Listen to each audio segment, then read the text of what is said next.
Hello friends, एक बार फिर से आप सभी का मैं कल्याणी आईएएस एकेडमी के इस ऑनलाइन प्लेटफॉर्म पर स्वागत करता हूं।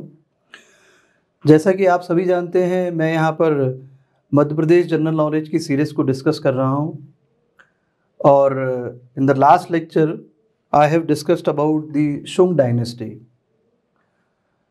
After the decline of Mauryan empire, we know that few dynasties became very powerful, such as Shung dynasty, Kushan dynasty and Satvahan dynasty. With reference to Madhya Pradesh, we are supposed to study about these three dynasties in very detail. And we all know that in the changed syllabus given by Madhya Pradesh Commission in 2020, we have a major portion of the dynasties of Madhya Pradesh. So my dear friends, we are supposed to give more emphasis on the dynasties of Madhya Pradesh as well as the dynasties of India also. And in the last lecture, I have discussed about the Shung dynasty with special reference to Madhya Pradesh. So moving ahead, today I am going to discuss about the Satvahan dynasty, about the Satvahan rulers. So सबसे पहले मैं आपको बताता हूं कि मैं आज क्या क्या कवर करने वाला हूं. So very first I'll discuss in brief about the decline of the Mauryan Empire. After that I will discuss about the origin of Satvahanas. ये बहुत इंपॉर्टेंट होता, सबको ये लगता है कि कहाँ से इनका ओरिजिनेशन हुआ. After that of course about the Satavahana rulers and amongst them the very first one will be the Simuka, who is known as the founder of this dynasty. So he killed the last ruler of Kanva dynasty, that is Susharma, and he established this Satvahan dynasty. So after Shimuk, his younger brother Krishna became the ruler of this dynasty. So we'll study about Krishna. After Krishna, the Satkarni first, he became the ruler of this dynasty. We'll study about Satkarni first also. And after him, we'll study about Gautamiputra Satkarni, who was the 23rd ruler of this dynasty. And after him, we'll discuss about Vasishthaputra Pulamavi, who is very important ruler of this dynasty. So let us start our topic today in detail. अब जब मैंने आपके साथ Shunga dynasty को discuss किया था, तब वहाँ पर भी मैंने आपके साथ मौर्यंस के डिक्लाइन के क्या रीजंस थे वो मैंने वहाँ पर भी डिस्कस किए थे. तो इन शॉर्ट मैं यहाँ पर फिर से आपको रीजंस बताता हूँ. After the death of Chandragupta Maurya we have seen very weak successors, और जब सक्सेसर जो हैं वो वीक होते हैं तो हमें वहाँ पर पॉलिटिकल इंस्टेबिलिटी देखने को मिलती है. And when political instability is there, then हमको ये देखने को मिलता है जो भी आसपास के स्टेट्स में थोड़े बहुत भी पावरफुल रूलर्स होते हैं वो इनके ऊपर आक्रमण करना शुरू कर देते हैं, इन्वेजन्स करना शुरू कर देते हैं. So during the period of later Mauryans या पोस्ट मौर्यंस हमें ग्रीक इन्वेजन्स तो देखने को मिले ही, साथ में हमें शुंग डायनेस्टी के जो रूलर्स थे उनके द्वारा भी इन्वेजन आक्रमण करने देखने को मिला. इसके अलावा if we talk about Andhra Satavahana rulers, जिनके बारे में आज हम लोग पढ़ने वाले हैं, इन्होंने भी पोस्ट मौर्यन फेज में जो है इन्वेजन्स किए, इनके ऊपर आक्रमण किए. And if we talk about Kushan rulers, तो इन्होंने भी इनके ऊपर आक्रमण किए. धीरे धीरे क्या हुआ, पूरी तरह से जो मौर्यन एम्पायर था ये खत्म हो जाता है. तो आज हम लोग आंध्र सातवाहन डायनेस्टी के बारे में डिस्कस करने वाले हैं. सो now let us start with the origination of the Satavahana dynasty. देखिए, पहले आप लोग मैप में देख लीजिए, ये सातवाहन डायनेस्टी का मैंने मैप यहाँ पर दिया हुआ है, इसको आप लोग देख लें. ये सातवाहन एम्पायर मैंने यहाँ पर दिखाया हुआ है. So now let us start with the origin of Satavahanas. तो हम लोग जब भी किसी डायनेस्टी के बारे में पढ़ते हैं तो नेचुरल सी बात है, हमारे दिमाग में एक क्वेश्चन आता है कि ये रूलर्स कहाँ से आए, इनका ओरिजिनेशन कहाँ से हुआ. तो इसीलिए मैंने आपको यहाँ से शुरू किया है कि मैं आपको सबसे पहले ये बताऊँगा कि सातवाहनास कहाँ से आए, कौन थे, क्या थे, कहाँ से इनकी कास्ट आई, सो अब अगर मैं आंध्र कास्ट की बात करूं तो इस कास्ट का मेंशन हमको एक ब्राह्मण होता है जिसको हम लोग कहते हैं Aitareya Brahmana. So mention of Andhra caste is there in Aitareya Brahmana. अब एमपीपीएससी में या किसी भी एग्जाम में आपको एक ही सिंपल सा क्वेश्चन पूछा जा सकता है कि where do we find the mention of Andhra caste. So what you have to remember is you find the mention of Andhra caste in Aitareya Brahmana. बहुत सिंपल और बेसिक क्वेश्चन बनता है, इसको जरूर याद रखिएगा आप लोग. देन अदर देन दिस मैं बात कर रहा हूं यहां पर विश्वामित्र की. तो जो विश्वामित्र के जो सक्सेसर्स थे ये कहां पहुंच जाते हैं. देखिए कृष्णा और गोदावरी ये दोनों रिवर्स आपको दिखाई दे रही होंगी. इन दोनों रिवर्स के बीच में ये जाकर के सेटल हो जाते हैं.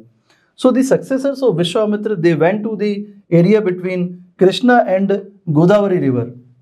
और यहाँ पर जो है पहले से आर्यन्स वुमेन जो है ये सेटल थी और ये जो सक्सेसर्स थे विश्वामित्र के ये जाते हैं और वहाँ आर्यन वुमेन्स के साथ मैरिटल रिलेशंस एस्टैब्लिश करते हैं. तो इसके बाद जो भी संतानें होती हैं वो क्या कहलाने लग जाती हैं, वो अपने आप को आंध्र कहलाने लग जाती हैं.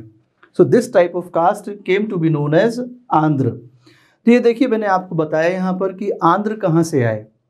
इनका मेंशन हमें ऐत्रेय ब्राह्मण में देखने को मिलता है और जो विश्वामित्र के जो सक्सेसर्स थे ये कृष्णा और गोदावरी बेसिन में जाकर के पहुंचते हैं और वहाँ जो आर्यन वुमेन्स थी उनके साथ ये मैरिटल रिलेशंस एस्टैब्लिश करते हैं और उसके बाद ये लोग खुद को जो है क्या कहने लग जाते हैं, आंध्र कास्ट के ये लोग हो जाते हैं and they assumes themselves as Brahmins. वो अपने आप को क्या मानने लग जाते हैं कि हम लोग ब्राह्मण्स हैं. नाउ देखिए मैंने ये इमेज लगाई हुई है. तो आंध्रस काफ़ी पावरफुल हुआ करते थे, ये बात तो हमको समझ में आ जाएगी. अभी थोड़ी देर बाद जब मैं आपके साथ आंध्र रूलर्स को डिस्कस करूंगा तो ये बात आपको यहाँ पर समझ में आ जाएगी. एक मैंने आपको बहुत अच्छा यहाँ पर एक स्टेटमेंट दिया हुआ, बहुत अच्छा क्वेश्चन मैं यहाँ पर देने वाला हूँ. मैं बात कर रहा हूँ आंध्र सातवाहनास टेक्स्ट की. आपको क्वेश्चन पूछा जा सकता है कि आंध्र सातवाहन टेक्स्ट में ये लोग क्या कहे जाते थे. सो दे वर नोन एज एक ब्रह्म इन आंध्र सातवाहन टेक्स्ट. और एक ब्रह्म का मीनिंग होता है ब्राह्मण्स. तो बहुत इंपॉर्टेंट क्वेश्चन है आपके लिए एग्जाम्स में कि आंध्र सातवाहन टेक्स्ट में ये लोग किस नाम से जाने जाते थे. तो इनको एक ब्रह्म कहा गया है जिसका मीनिंग होता है ब्राह्मण्स. अब मैं बात कर रहा हूं चंद्रगुप्त मौर्य के टाइम की. तो आंध्र जो है चंद्रगुप्त मौर्य के समय में भी काफ़ी पावरफुल हुआ करते थे. हालांकि आप कह सकते हैं कि इनके द्वारा उस टाइम में इन्वेजन्स नहीं किए गए, क्योंकि मैं ये बात तो समझूंगा कि अगर कोई मेरे बराबर पावरफुल है या मुझसे ज़्यादा पावरफुल है तो मैं वहाँ पर आक्रमण या चढ़ाई नहीं करूँगा. तो कुल मिलाकर के मैं ये बताना चाह रहा हूँ यहाँ पर कि चंद्रगुप्त मौर्य के शासनकाल के समय से ही आंध्राज या आंध्र सातवाहन रूलर्स काफ़ी पावरफुल हो चुके थे. नाउ मैं यहाँ बात कर रहा हूँ मेगास्थनीज की. तो मेगास्थनीज ने ऐसा बताया है कि करीब 30 बड़े नगर हुआ करते थे. There were 30 big towns in the state. इस राज्य में 30 बड़े नगर हुआ करते थे और इनकी जो आर्मी थी वो काफ़ी पावरफुल थी. आप ये कह सकते हैं कि मौर्यंस के बाद इन्हीं की आर्मी पावरफुल हुआ करती थी. तो ये हो सकता है इस तरह का आपको क्वेश्चन पूछा जाए कि किसके अनुसार जो है there were 30 big towns in the state of Andhra और इनकी आर्मी जो है ये काफ़ी पावरफुल हुआ करती थी. तो ये आपको याद रखना होगा. This was according to Megasthenes. Now देखिए मैंने यहाँ पर कुछ आपको इमेजेस दी हुई, इनको भी ध्यान से देखिएगा, इनके बारे में भी हम लोग डिस्कस करने वाले हैं. नाउ अब मैं बिंदुसार की बात कर रहा हूँ. तो इसके बारे में भी हम लोग पिछले लेक्चर्स में पढ़ चुके हैं. So during Bindusara Andhra was included in Magadh state. तो अब अगर आपसे ये पूछ लिया जाए कि बिंदुसार के समय जो है ये आंध्र किसका हिस्सा था, so it was the part of Magadh state. लेकिन अशोका के बाद ये जो है आंध्र स्टेट अपने आप को इंडिपेंडेंट डिक्लेयर कर देता है. तो आपको क्या याद रखना है कि बिंदुसार के समय this was included in the state of Magadh, but after Ashoka it became independent. So when the power of Maurya is reduced in the south, the Satavahanas strengthened themselves in the west. तो जब इनका साउथ में power कम हो जाता है तो ये waste की तरफ मूव करते हैं और महाराष्ट्र पहुंचते हैं और वहां पहुंच करके प्रतिष्ठान को अपनी कैपिटल बना लेते हैं। अब आपको ये याद रखना होगा कि इनकी कैपिटल प्रतिष्ठान थी। ये महाराष्ट्र में भी इनका, आप कह सकते हैं कि इनका आधिपत्य था। नाउ आइए अब हम इनके कुछ क्वाइंस के बारे में डिस्कशन करेंगे। तो ये जो इनिशियल सातवाहन रूलर्स थे, उनकी क्वाइंस जो है हमको वेस्टर्न और सदर्न इंडिया से मिली हुई है। So we have procured the coins of initial Satavahana rulers from the western and southern India. ये देखिए, यही क्वाइंस हैं जो मैंने आपके सामने यहाँ पर इमेजेस में लगाई। इस तरह की क्वाइंस हमको प्राप्त हुई हैं वेस्टर्न और सदर्न इंडिया से। नाउ ये जो क्वाइंस थी, their coins were minted in Vidisha and Tripuri. देखिए, अब ये मध्य प्रदेश के रेस्पेक्ट में आपको बहुत इंपॉर्टेंट क्वेश्चन मैंने दिया हुआ है कि आपसे ये क्वेश्चन पूछा जा सकता है कि क्वाइंस ऑफ सातवाहनास ये कहाँ पर मिंट होती थी मध्य प्रदेश में। So they were minted in Vidisha and Tripuri. अभी मैं आपको बताता हूँ ये त्रिपुरी कहाँ पर आता है। विदिशा तो आप सब लोगों को पता ही होगा, it is around 55 kilometres from Bhopal, और विदिशा से 10 किलोमीटर की दूरी पर ही सांची आता है। ये बात भी मैंने आपको अपने पिछले लेक्चर्स में बताई है। लेकिन ये जो सांची आता है ये रायसेन डिस्ट्रिक्ट में आता है, तो जिला इसका रायसेन लगता है। विदिशा मत लगा के आइएगा कभी अगर इस तरह के क्वेश्चन आता है तो। ये जो हमें क्वाइंस मिली त्रिपुरी से, तो इससे हमें ये क्लियर होता है कि इनका नर्मदा वैली में, मध्य प्रदेश में नर्मदा वैली हम सभी लोग जानते हैं, तो नर्मदा वैली में इन सभी का बहुत ही अच्छा होल्ड था। जो आंध्र सातवाहन रूलर्स थे, इनका नर्मदा वैली में बहुत अच्छा होल्ड हुआ करता था। तो देखिए, अगर आपको इस तरह की स्टेटमेंट लिख दी जाती हैं तो आपको याद रखना होगा, आपको इस तरह की स्टेटमेंट्स लिखी जा सकती है एग्जाम्स में कि Andhra Satavahana rulers had a very good hold in the Narmada valley of Madhya Pradesh. तो ये स्टेटमेंट सही है। And their coins were minted in Vidisha and Tripuri, so this statement, this is also right। चलिए, so now see the location of Tripuri. अभी हम लोग त्रिपुरी की बात कर रहे थे इतनी देर से, तो देखिए मध्य प्रदेश का मैप मैंने यहाँ पर लगाया हुआ है and you can see the location of Jabalpur. ये जबलपुर आपको दिखाई दे रहा होगा, और जबलपुर के पास ही तेवर नाम की एक जगह है, और इसी को पहले त्रिपुरी कहा जाता था। ओल्डन डेज में it was known as Tripuri. तो one thing is clear that कि he was Pushyamitra who expelled the Greeks from the territories of India। But ये एक disputed fact है कि पुष्यमित्र के टाइम हाउ मेनी टाइम्स जो है, कितनी बार ग्रीक्स ने जो है भारत पर आक्रमण किया था।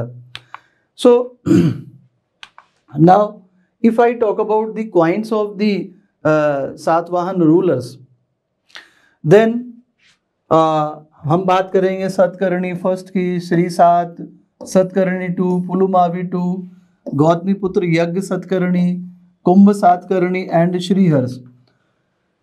इन सब की कॉइन्स जो है हमें त्रिपुरी से ही मिली हुई हैं। देखिए, काफी सारे रूलर्स की कॉइन्स जो है हमें त्रिपुरी से प्राप्त हुई हैं, जिसकी लोकेशन मैंने आपको अभी दिखाई थी।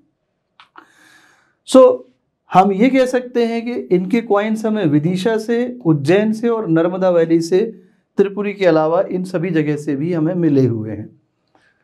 तो ये मध्य प्रदेश के रिस्पेक्ट में बहुत इंपॉर्टेंट क्वेश्चन है। कॉइन्स के रिस्पेक्ट में आपको त्रिपुरी तो वो टिक करवा ही सकता है, त्रिपुरी को आपको याद रखना होगा ना। इनके इंस्क्रिप्शंस की बात कर रहा हूं मैं। इनके इंस्क्रिप्शंस में इन्होंने कभी खुद को आंध्र डिक्लेयर नहीं किया है। इनके जो अभिलेख हमको मिले हैं, they have never declared themselves as Andhra, but they were always known to the people as Satavahanas. उनके इंस्क्रिप्शंस में वो लोग हमेशा जो है सातवाहनास ही उन्होंने अपने आप को बताया उसमें। लेकिन अगर हम पुराणों की बात करें, they were known as Andhra, तो पुराणों में इनको आंध्र ही कहा गया है। तो ये आपको कुछ मैंने यहाँ पर इंफॉर्मेशन दी है जो आपको प्री या हो सकता है कहीं मेंस में भी आपको काम में आ जाए। नाउ अब अगर आपसे ये पूछा जाए कि हमें सातवाहनास के बारे में कहाँ से इंफॉर्मेशन मिलती है, तो मैं लिटरेरी सोर्सेज की बात करूँ तो मैं यहाँ पर बृहद कथा की बात करूँगा। पुराणों से हमको जानकारी मिलती है। Then of course from Lilavati, Katha, Sarit सागर और भी कुछ हैं। तो आप ये 3-4 याद रख सकते हैं।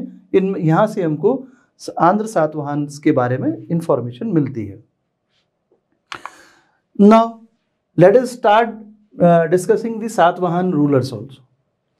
तो जैसा कि मैंने आपको बताया था, and we know that this dynasty this is founded by Simuk. तो कौन था ये? सिमुक था। He is known as the founder of Satavahana dynasty. अब ये देखिए, ये कण्व डायनेस्टी दिख रही है और यहाँ इसके मैंने रूलर्स आपको दिखाए हुए हैं, Vasudev, then Bhumimitra, Narayan, and last ruler of Kanva dynasty was Susharma. So Simuk, he killed Susharma and he established the Satvahan dynasty. That is why he is known as the founder of Satvahan dynasty. Now, मैं बात कर रहा हूँ वायु पुराण की। According to वायु पुराण, the Satvahanas were the servants of Kanvas. ये जो कण्व हुआ करते थे, इनके ये सर्वेंट्स हुआ करते थे। कौन? सातवाहन्स। और धीरे धीरे ये पावरफुल हो जाते हैं और सिमुक जो है एक दिन मौका देख करके सुशर्मा को मार देता है और यहाँ से वो सातवाहन डायनेस्टी को इस्टेब्लिश कर देता है। तो आपको याद रखना होगा कि he killed Susharma and he established Satavahana dynasty. Now अगर हम बात करें तो शुंग डायनेस्टी के जितने भी डिसेंडेंट्स थे सदर्न बिहार और सेंट्रल इंडिया में, उनको भी सिमुक ने खत्म कर दिया था। He finished the remaining descendants of Shungas, जो भी सदर्न बिहार में और सेंट्रल इंडिया में थे। इसके अलावा अगर मैं जैन टेक्स्ट की बात करूं तो हमें जैन टेक्स्ट से ये पता पड़ता है कि ही constructed Buddhist monasteries and Jain temples also. जो बुद्ध के जो मठ हुआ करते थे, इसके द्वारा उन्हें भी बनवाया गया और जैन मंदिरों का भी निर्माण करवाया गया है। तो हमें इससे ये समझ में आता है कि इसका झुकाव बौद्ध धर्म की तरफ भी था और जैन धर्म की तरफ भी था। नाउ जैन टेक्स्ट से ये क्लियर होता है कि ये काफ़ी क्रूअल, एक क्रूर शासक हुआ। अपने अंतिम दिनों में ये काफ़ी क्रूर हो जाता है, काफ़ी क्रूअल हो जाता है और इस कारण जो है ये मारा जाता है। तो लगभग इसने 60 BC से 37 BC के बीच में इसने अपना, आप कह सकते हैं, इसने शासन किया यहाँ पर। नाउ पुराणों से हमें ये पता पड़ता है कि he ruled around 23 years. So now let us discuss about the next ruler, Krishna. So after Shimuk, his younger brother Krishna became the ruler. क्योंकि कारण क्या था कि सिमुक का जो सन था, he was very small. So that is why his younger brother Krishna became the ruler of this dynasty. Now इनके बारे में कहा जाता है कि Krishna was a very majestic ruler and he contributed lot to expand the territories. तो आप कह सकते हैं काफ़ी पावरफुल रूलर था और इसने अपनी टेरिटरीज का एक्सपेंशन भी बहुत ज़्यादा किया। सो अब इसने नासिक को जीता था। आप लोग जानते हैं कि आज नासिक जो है महाराष्ट्र में है और ये जो नासिक को इसने जीता था, this was the main event of his reign. ये इसके समय का ये बहुत प्रमुख घटना मानी गई है। Victory over Nashik is main event of his reign. Then अब मैं बात कर रहा हूँ नासिक केव इंस्क्रिप्शन की। नासिक केव इंस्क्रिप्शन की बात कर रहा हूँ। देखिए नासिक के केव इंस्क्रिप्शंस का ही मैंने इमेज यहाँ पर आपको लगाया हुआ है। सो यहाँ इस इंस्क्रिप्शन में एक कान्हा नाम के किंग का डिस्क्रिप्शन हमको देखने को मिलता है और इससे ये इंडिकेट होता है कि ये it was Krishna of Satavahana. ये जो कान्हा नाम मिलता है हमें इस नासिक केव इंस्क्रिप्शन में, ये और कोई नहीं था, it was Krishna of Satavahana itself. अब हम जैन महामात्रा की बात कर रहे हैं। Jain Mahamatra constructed one cave. इन्होंने एक गुफा बनवाई थी during the reign of Kanha. Kanha के समय में इनके द्वारा एक गुफा बनवाई गई थी और यहाँ पर एक आइवरी की सील मिली हुई है फ्रॉम नेवासा, अहमदनगर, महाराष्ट्र से। देखिए अब ये क्वेश्चन आपको पूछा जा सकता है कि आइवरी सील जो है ये हमें कहाँ से प्राप्त हुई है? तो नेवासा करके एक जगह है अहमदनगर, महाराष्ट्र में, वहाँ से हमें कान्हा की एक आइवरी सील मिली हुई है। So it is now evident that Maharashtra was under his control. देखिए ये मैंने महाराष्ट्र का मैप लगाया हुआ है, तो ये पूरा का पूरा महाराष्ट्र हम ये मान सकते हैं कि ये कृष्णा या आप कह सकते हैं सातवाहन रूलर्स के ये अंडर में था। और लगभग कृष्णा ने 18 साल के आसपास यहाँ पर शासन किया। So dear friends, this was about Krishna who became the ruler after Simuka. Now moving ahead, after Krishna Satakarni first became the ruler of this dynasty. अब हम यहाँ पर बात कर रहे हैं कि इस सतकर्णी का हमें तमिल टेक्स्ट में क्या मीनिंग मिलता है, एंड हम किस तमिल टेक्स्ट की बात कर रहे हैं। I am talking about Silappadikaram. मैं किसकी बात कर रहा हूँ? शीलपद्दिकरम की बात कर रहा हूँ। और इसमें हमें जो मीनिंग मिलता है सतकर्णी का, हमें मीनिंग मिलता है ऑफ 100 ईयर्स। क्या मीनिंग मिलता है? ऑफ 100 ईयर्स, 100 सालों का। तो एक मीनिंग आपको ये याद रखना है कि टेक्स्ट, तमिल टेक्स्ट शीलपद्दिकरम में इस सतकर्णी का क्या मीनिंग मिलता है। नाउ अब हम जोगलेकर की बात कर रहे हैं, और जोगलेकर ने इसका मीनिंग डिस्क्राइब किया है। करनी का मीनिंग क्या डिस्क्राइब किया है? Arrow and ray of sun, and thus the meaning of Satakarni is what? 7 rays of sun. तो जोगलेकर ने क्या बताया है कि सतकर्णी का जो मीनिंग है, इट इज 7 रेज ऑफ सन, सूर्य की 7 किरणें। So it is evident from this that they adopted the name of Satvahanas as they were the worshippers of sun। तो ये लोग सन के वर्शिपर्स थे, इसीलिए उनके द्वारा ये नाम, ये आप सातवाहनास, ये अडॉप्ट किया गया होगा। Now Satakarni first was the third great ruler of this Satavahana dynasty. अभी हमने देखा Simuk, then after him Krishna, and after him Satakarni first became the ruler of Satvahana dynasty. So that is why he said that he was the third great ruler of this dynasty. He is described as Simuk Satvahanas Vansh Vadanas in Naneghat inscription. मैं बात कर रहा हूँ Naneghat inscription की। ये देखिए, ये image मैंने यहाँ पर नानेघाट इंस्क्रिप्शन की इमेज लगाई हुई है। तो नागनिका जो है ये क्वीन थी किसकी? सतकर्णी फर्स्ट की। और यहाँ पर इसका जो मीनिंग दिया हुआ है दैट इज सिमुक सातवाहन वंश को आगे बढ़ाने वाला। इस इंस्क्रिप्शन में सतकर्णी फर्स्ट को क्या बोला गया है? सिमुक, जो सातवाहन वंश को आगे बढ़ाने वाला। Now it is clear from this Naneghat inscription that he invaded Berar, Madhya Pradesh and Hyderabad.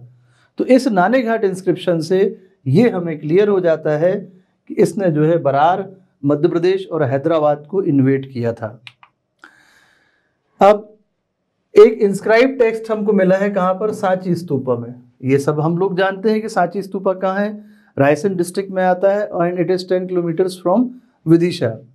That क्या मिला हमें? क्या इंस्क्रिप्शन, क्या लिखा हुआ मिला है? That the territories of Vidisha of Madhya Pradesh प्रांत were under the suzerainty of सातवाहनास।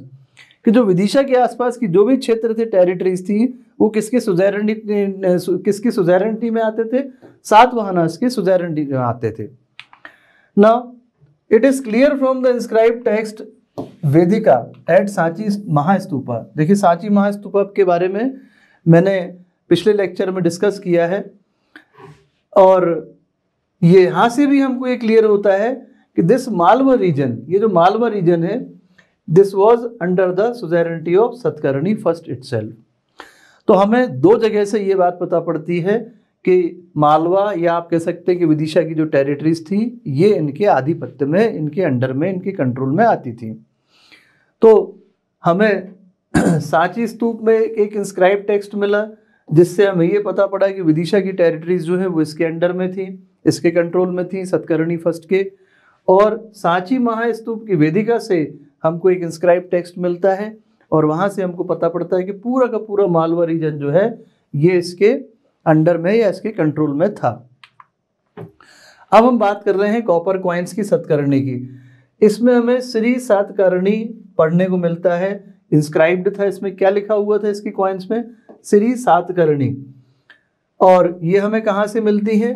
Nanded Hoshangabad के पास एक जगह है नांदेड़ करके, वहाँ से हमें कुछ कॉइन्स मिली हैं, कॉपर कॉइन्स, जिन पर कि हमें श्री सातकर्णी लिखा हुआ मिला है।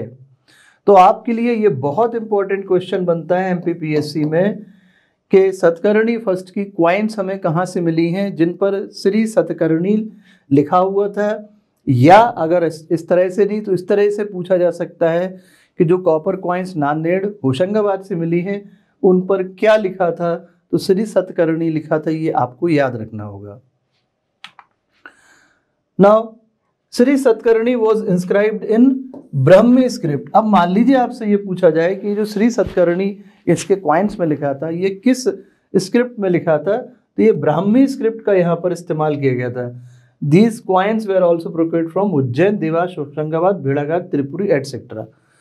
तो कुल मिलाकर के मध्य प्रदेश में काफ़ी जगह से, देखिए उज्जैन, देवास ये तो आपका ये मालवा रीजन ही हो गया, फिर होशंगाबाद, भेड़ाघाट और त्रिपुरी की बातें हम लोगों ने अभी थोड़ी देर पहले भी करी थी, तो वहाँ से हमें पहले भी सातवाहन डायनेस्टी के रूलर्स की क्वाइंस मिल चुकी हैं। तो नर्मदा वैली पर भी इनका काफ़ी अच्छा होल्ड था, ये भी हम देख चुके हैं। चलिए नाउ मैं बात फिर से कर रहा हूँ नानी घाट इंस्क्रिप्शन की, जो कि जुन्नार, पूना, महाराष्ट्र में है, और नागनिका जो क्वीन थी, wife of Satakarni, it suggest that Satakarni performed 2 horse sacrifices, जिसको हम लोग हिंदी में अश्वमेध यज्ञ कहते हैं, टू प्रोक्लेम हिज सोवर्निटी।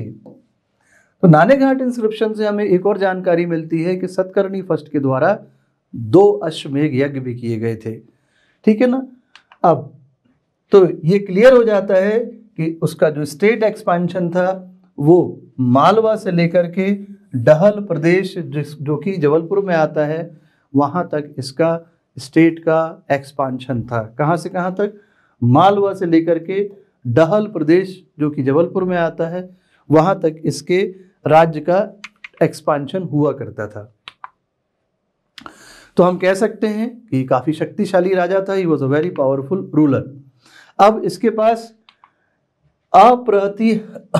अप्रतिहत रथ का टाइटल हुआ करता था, जिसका मीनिंग होता है whose chariot can not be stopped, जिसके रथ को रोका नहीं जा सकता है, एंड दक्षिणा पथ पति। तो ये 2 टाइटल सतकर्णी फर्स्ट के पास थे। तो ये आप लोग याद रखिएगा। ये मैंने सतकर्णी फर्स्ट के बारे में आपको मध्य प्रदेश जीएस से रिलेटेड काफ़ी अच्छी और इम्पोर्टेंट इंफॉर्मेशन अभी दी है। So he is referred to as lord of west. कहाँ पर? इन हाथी गुम्फा इंस्क्रिप्शन। ये देखिए ये हाथी गुम्फा इंस्क्रिप्शन है यहाँ पर, और इस इंस्क्रिप्शन में Satakarni first is referred as lord of west. ये क्वेश्चन आप याद रखिएगा कि किस इंस्क्रिप्शन में सतकर्णी फर्स्ट को लॉर्ड ऑफ वेस्ट कहा गया है। तो ये हाथी गुम्फा इंस्क्रिप्शन आपको याद रखना होगा। So now let us discuss about the next ruler, Gautamiputra Satakarni. So according to Puranas he was the 23rd ruler of this dynasty.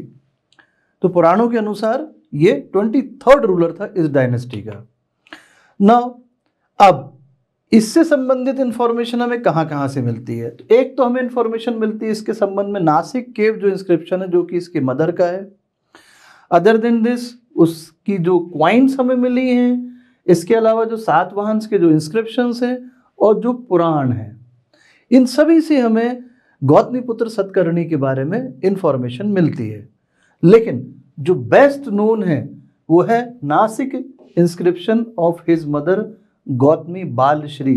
इसकी जो माँ थी, मदर थी गौतमी बालश्री, उनका जो नासिक केव इंस्क्रिप्शन है उससे हमको इनके बारे में बेस्ट इंफॉर्मेशन मिलती है गौतमीपुत्र सतकर्णी के बारे में। और इस इंस्क्रिप्शन से हमें ये भी पता पड़ता है कि इसने बहुत ज़्यादा मिलिट्री अभियान किए हैं, काफ़ी मिलिट्री कॉन्क्वेस्ट भी इसने की हैं। सो जैसा कि मैंने आपको बताया था कि इनकी मदर गौतमी बालश्री हैं। अब mother of Gautamiputra Satakarni was Gautami Balashri as attested by. ये हमें किससे पता पड़ता है कि इनकी मदर गौतमीपुत्र सतकर्णी की मदर जो है गौतमी बालश्री ही थी। तो ये हमें जस्टिफाई कहाँ से होता है? By Nashik Prashasti an inscription found at cave number 3 of Pandavleni caves in Nashik.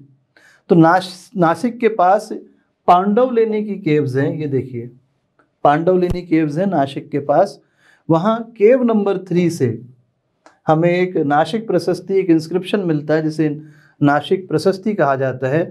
उससे हमें ये क्लियर हो जाता है कि जो इनकी मदर थी वो कौन थी, गौतमी बालश्री इनकी मदर थी। तो ये इंपॉर्टेंट क्वेश्चन बन सकता है मेरे हिसाब से एग्जाम में, किसी भी एग्जाम में। तो इसको आप लोग याद रखिएगा कि नासिक केव इंस्क्रिप्शन पांडवलिनी केव्स केव नंबर 3 में है। नासिक प्रशस्ति से हमें ये कंफर्म होता है कि इनकी मदर गौतमी बालश्री थी। Now the inscription states that he defeated the Shakas, Pahlavas and the Yavanas, जिनको हम लोग इंडो ग्रीक्स भी कहते हैं। तो गौतमी पुत्र सतकर्णी ने इनको डिफीट किया था, किस किस को, शक्स को, पहलव्स को और यवन या इंडो ग्रीक्स भी कह सकते हैं आप। नाउ हम फिर से नासिक प्रशस्ति इंस्क्रिप्शन की बात कर रहे हैं जो कि गौतमी पुत्र की मदर का है। It which is located in Nashik caves refers him as the king of kings. इसको वो क्या बताता है, गौतमी पुत्र सतकर्णी को किंग ऑफ किंग्स उसमें मेंशन किया गया है नासिक प्रशस्ति में इसको।